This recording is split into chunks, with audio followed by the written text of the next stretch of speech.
Someone called this hoarding once.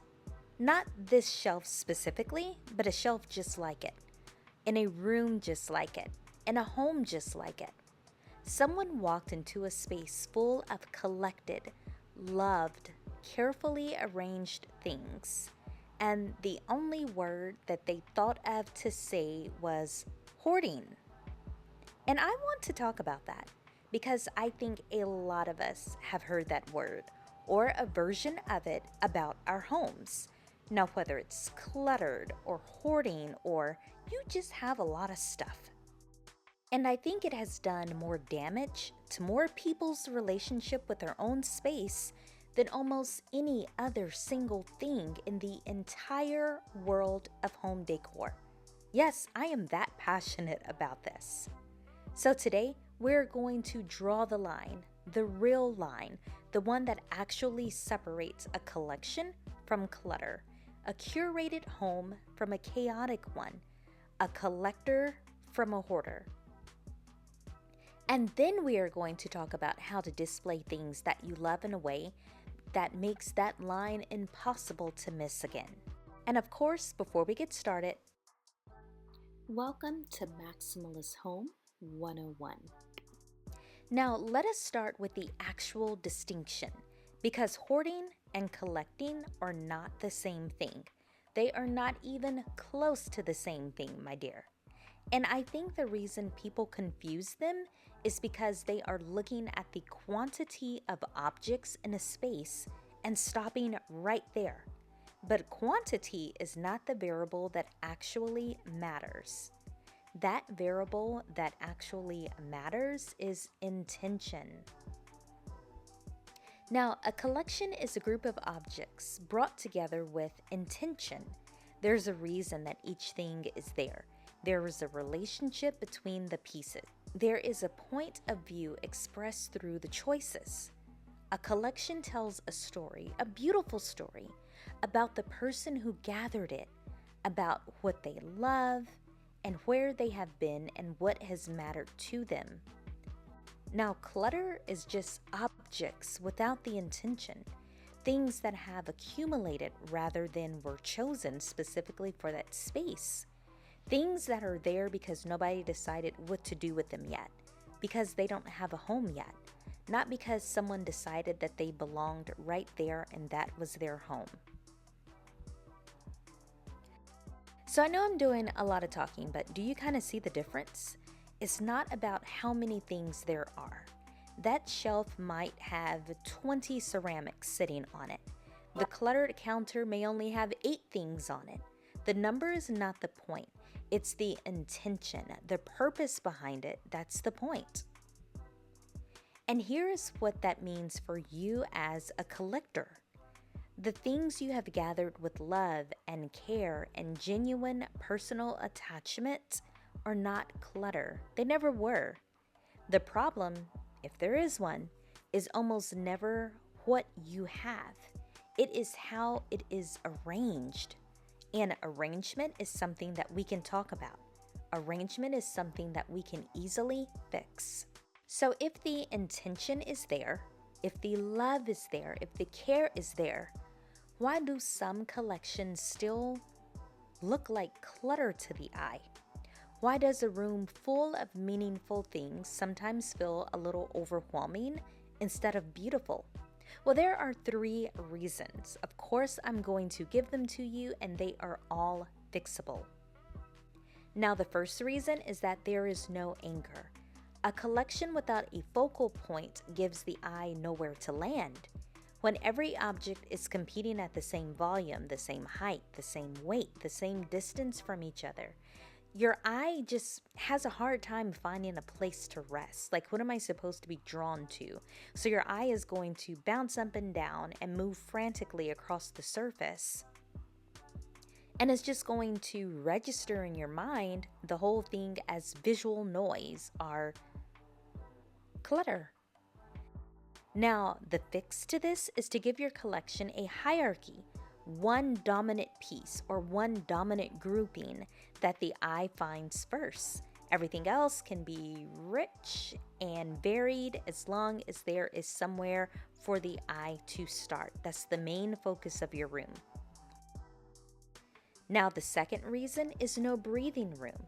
Collections need a space between them and the wall, between groupings, between the display and the next display.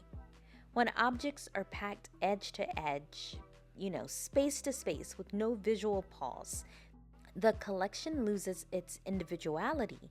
The pieces stop being seen as separate, and they just start looking like a big heap of something. So give your groupings edges, give them room to be seen. And the third reason, and this one is the most important, is that there's no editing. Not everything you love needs to be on display at the same time. And this is coming from the girl that says, show your stuff. The most beautifully curated collections are almost always a selection of a larger collection. They're not the entire collection. The pieces that are not on display right now are not lost. They are just waiting for that rotation. Rotating your collection also keeps it feeling fresh, and that's going to help you.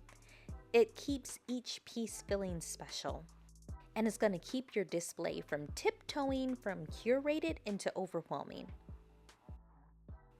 Okay, here's the part where we talk about how to take the things you love and display them in a way that makes even the most skeptical person stop and say, okay, now that right there, that is really beautiful.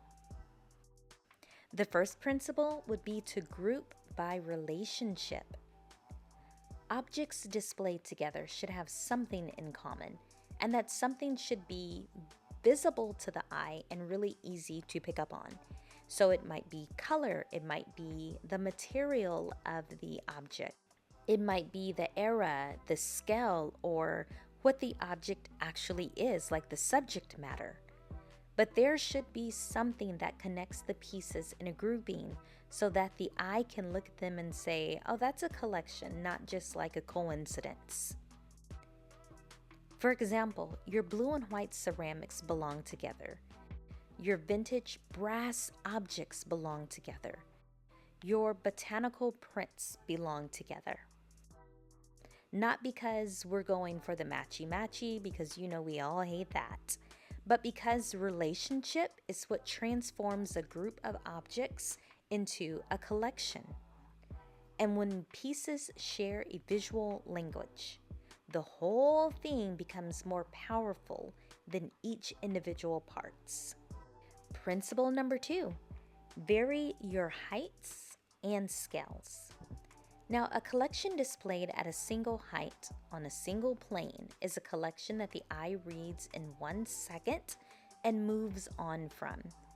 A collection that has height variation, some tall pieces next to some short pieces, maybe some small pieces with some larger pieces, a tall skinny, a large wide. It gives the eye a journey to take. And it's going to help make your display feel more alive. Stack 2 or 3 books horizontally and place a small object on top. Put a tall vase next to a low wide bowl. Let the silhouettes of your collection be interesting from across the room, not just up close. Principle number 3. Use the rule of odd numbers. This is one I love and I use. Groups of 3, of 5, and 7 objects are more visually dynamic than groups of 2, 4, and 6.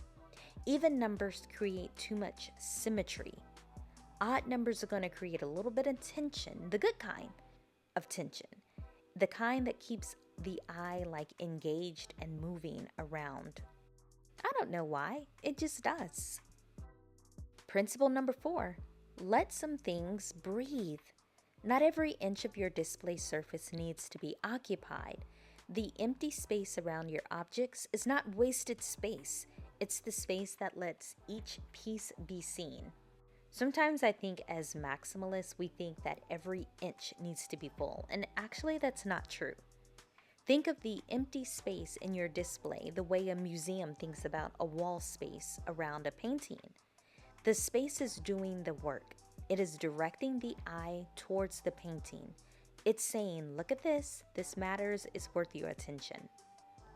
If you ever go to a museum, they don't have these rare, one-of-a-kind, beautiful paintings up against a really busy wall.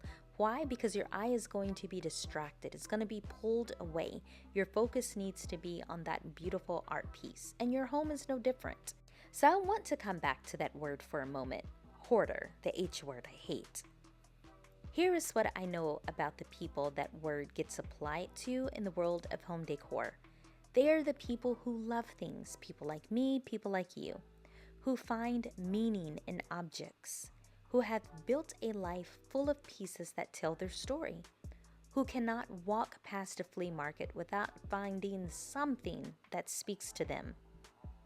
The difference between a collection and clutter is intention. The difference between curated and chaotic is arrangement. And both of those things, intention and arrangement, are entirely within your reach, darling. You already have the love, the passion. That's the hardest part. You already have all of the things. All you need to have now is the confidence to put them out the way that they deserve to be seen. So drop a comment and tell me, what do you collect? Because I have this feeling that this is going to be one of the most beautiful comment sections we have seen on this channel. And I'm going to tell you a little secret. I actually don't have a collection yet. However, I have decided I want to start collecting Christmas village ideas. I am obsessed with a beautiful Christmas village, and even though I'll only be able to display it once a year, I really feel like it's going to mean something. Now, if you are new here, welcome to Maximalist Home 101. We talk about bold, layered, deeply personal spaces every single week.